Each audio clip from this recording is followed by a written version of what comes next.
Hi, I'm Anne Margolis, the midwife behind Home Sweet Home Birth here on Instagram and Facebook. And as promised, I am doing a video Q&A every month. You guys are submitting amazing questions. I'm just wowed by the amount of questions I'm getting. I'm going to do the best I can to answer the most common ones. Any of you who have more personal questions, definitely reach out to me on my website, homesweethomebirth.com, and schedule a chat with Anne, and I can personally, more personally guide you. So, Katie asks, is it possible for someone who had a shoulder dystocia with a previous pregnancy have a home birth with their second baby?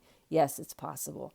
Actually, I see this pretty often, especially when a woman was in the hospital for her first birth, or with an obstetrician, or let's say a provider that had them on their back and wasn't working with them to, allowing them to be upward and mobile and in all sorts of, encouraging all sorts of asymmetrical positions. Being on your back makes the pelvis smaller, so it's the pelvic cavity is in its smaller dimension, and we're not using gravity.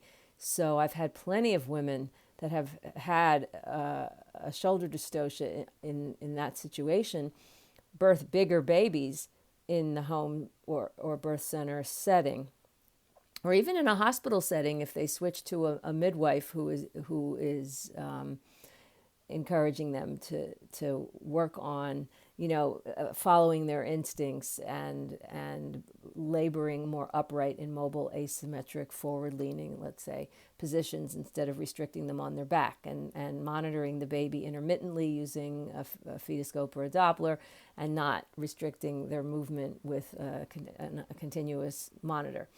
That being said, I don't really know the details of your story. I don't know how much your baby weighed, and in relationship to how the size of your pelvis. But it absolutely can be done. Also, I have had if someone has a history of a shoulder dystocia, we do what we can to grow smaller baby. And I've had a lot of success with that. And, we do very comprehensive lifestyle, diet, and exercise counseling. And it's really important, to stay off the sugars and the white flour foods and the processed junk and juice, because they act like sugar in the body, and it's like stimulates growth of the baby. Supersized babies are harder to push out, and yes, can that. So I've had people, for example, have a shoulder dystocia even with a midwife. Baby weighed 8 pounds, and or 8, 9 pounds, or even 10 pounds, and with careful diet and exercise, they grew a smaller baby. Let's say baby was 7 or 8 pounds, and they birthed just fine. But so yes, it is possible. But I'd have to hear more of the details to go further with this guidance. Keisha asked, what is the best time to call the midwife for labor? Last time she called too late, and the midwife arrived 30 minutes within 30 minutes of the birth because she did not believe it was real labor. Well, you're lucky. Anyway, will I know better the second time around? So somebody like this, right? So first of all, I have a general principle with all the families that I guide in my practice and globally is alert your midwife when you think something is going on, right? It doesn't feel like Braxton Hicks, right? You see a pattern that you think you're in early labor, whether it's bloody show. Now, bloody show just means that the cervix is dilating a little bit, and sometimes you lose the mucus plug with a little bit of blood. That could mean labor is starting anywhere between, within 24 hours or a week, but or more. But we still would like to know that. You don't have to wake us up with just to report, you lost your mucus plug, but you can in the morning just let us know, right? In terms of contractions, when you think that there is a pattern, like you are getting, patterns are different. It doesn't have to be like every 10 minutes, right? A pattern can be that they're coming every 5 to 10 minutes, lasting 30 to 40 seconds. That's still a pattern, even though it's ranging, right? They keep coming, and there's an intensity.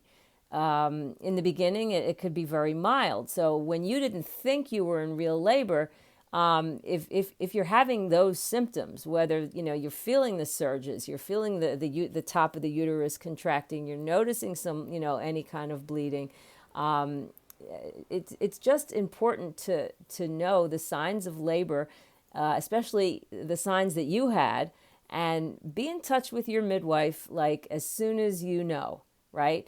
And given that you had, it sounds like you had, it sounds like you had a precipitous birth, because usually people know that they're in labor and there's plenty of time, right, to alert the midwives or go to, to come to the house or to go to the hospital. And so someone like you who's had I had a woman in my practice who had no sign of labor.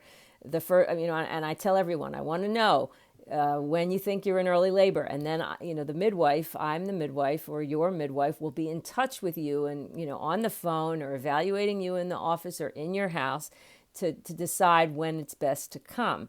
Right? It's always that fine balance. If we come too early, we don't want the mom to feel like she's being watched. But if she's, sometimes women relax better when they're more alone. But some women relax better when the midwife is there. So this is a lot that we have to assess. Also, like how, just because someone is having contractions every 3 minutes, they could be mild. She's talking through them, every 3 to 4 minutes, they're lasting 30, 40 seconds, and she's having a conversation. So that's usually early labor. They're keeping coming, and let's say she has some bloody show with that, call your midwife and just let her know that that's happening, right? And but with someone who's had a fast birth like you had, I would err on the side of caution. And if you feel any of those symptoms that you had when you thought that you didn't think it was real labor, that would be a time to let your midwife know during those stages, right? During those symptoms. So it's very individual, but that's the general rule. And definitely, like, if it's your second baby, and so first time moms, I tend to, when it's time that we go to the woman's house, is usually when the intensity changes. She can't talk anymore during the surges. She is moaning or having to breathe. It's not like, hi, I'm in labor. She can't talk. Like the contractions, the surges, the rushes, whatever you want to call the sensations of labor are intense enough that it's taking all of her attention, and she needs to go inside and to cope, right? And I've had people that had, they were ranging every 5 to 8 minutes, and they weren't able to talk during them. I'm talking about, second time moms, third time moms, fourth time moms. When they start to get more intense, sometimes, given my understanding of that woman and her history, I might want to head towards her house. Whereas a first-time mom, she could be having contractions every 3 to 5 minutes, lasting a minute or more, and not be that, still be very early. And it's not a good idea for the midwife to be there when she's in early labor. So given, this is like also like I don't know your situation, but I would definitely tell your midwife about that, about your all the symptoms that you thought was not really labor, and make sure that you call her when you have any of them, right? And between the two of you, she will decide when is the best time to come. Chessa is asking, do I think having a doula is a must for a first-time mom? Yes, Absolutely, especially in the modern world. In throughout history and in indigenous cultures still, but throughout history, for thousands of years, women have been supporting women. We lived in communities, we lived in tribes, we lived in villages, and it was just, oh, I wish we had that back. But the wise elder women, the mothers, grandmothers, aunts, older sisters, would be helping that woman in labor. So not only was there familiarity with birth because birth took place at home, there was this calm around the birth because it was part of life, and there was the women in the community would mother the mother. So for the modern westernized woman who does not live in a community and her family and is spread out all over, or a family's working or friends are working, or she may have family and friends, but they're not comfortable at all with natural birth, and or they might not be comfortable with your plans, and they might not be a source of labor support for you. You have to decide that. But if you have someone like that, I mean, if you have an aunt or a sister or a mother who can mother you, who is very calm, who knows labor, knows natural labor, not going to get freaked out by the intensity of it, and can just nurture and encourage and support you in labor, then that's fine. But if you don't have that, I would say absolutely. And like in my practice, I do my stats. In my 7% rate of transfer from home to hospital, or those who, from midwife to doctor, are usually those first-time vaginal birthers who did not have a doula, or were not prepared for birth. They didn't take a course. I almost would like to require, right? Just because I see it so valuable. There's a lot of studies on the benefits of having a doula. I go over that in my book, in my online course. My book is Natural Birth Secrets. It's available on Amazon. Let's see, there's a lot of questions here about preparing for labor. What do I think about hypnobirthing and Bradley? I love the Bradley method. I've had a lot of experience with people using it. I like to incorporate a variety of methods in how I prepare women. Hypnobirthing by itself, usually I think it should be an adjunct. A lot of the hypnobirthing courses don't include a lot of the stuff that I think it's important to include.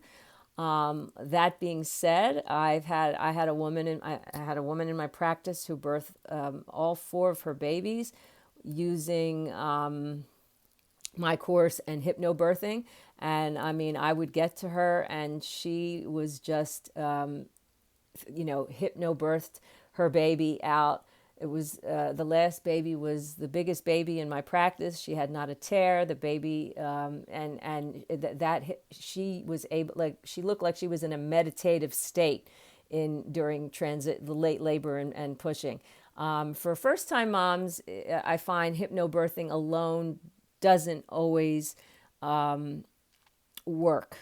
Sometimes it does, sometimes it doesn't, and I really think it's important to have it an adjunct to a really comprehensive childbirth class. Leonardo, Angela, have I had any client? That was her question. Casey asked, I've read all the childbirth books. Did you read mine, Natural Birth Secrets? But should I sign up for an online class too? Absolutely. I think an online class or a live class, but now with the pandemic, it's an online class, is essential. Don't wing it. There's just so much that we cover in a class that we can't necessarily cover in a book. Another Maria asked, I'm 36 years old, first time pregnancy, how to stop being afraid and psychologically prepare. What do I tell first time moms preparing for home birth? Another one asks. So I go over this in my online course. This is the whole, because I get so many questions like this, so that you can go it's like how I prepare women in my practice to really rock their birth. It's a shift in mindset. It's, it's empowering them to trust and deal with fear and find their confidence and holistically have the healthiest experience that they love no matter what happens. And I'm very thorough, and I would definitely say go on, if you go on the highlights on Instagram or in the announcements pinned to the top on the Facebook group or on my website, homesweethomebirth.com, and click on, you can check it out, the whole curriculum and the testimonials. I've gotten amazing testimonials on the My Love Your Birth online course. And during this pandemic, I'm offering a promo, and that is Love My Birth, and you get $100 off. So I'm sorry I couldn't get to everybody's questions, but until next time, I hope you have a wonderful month.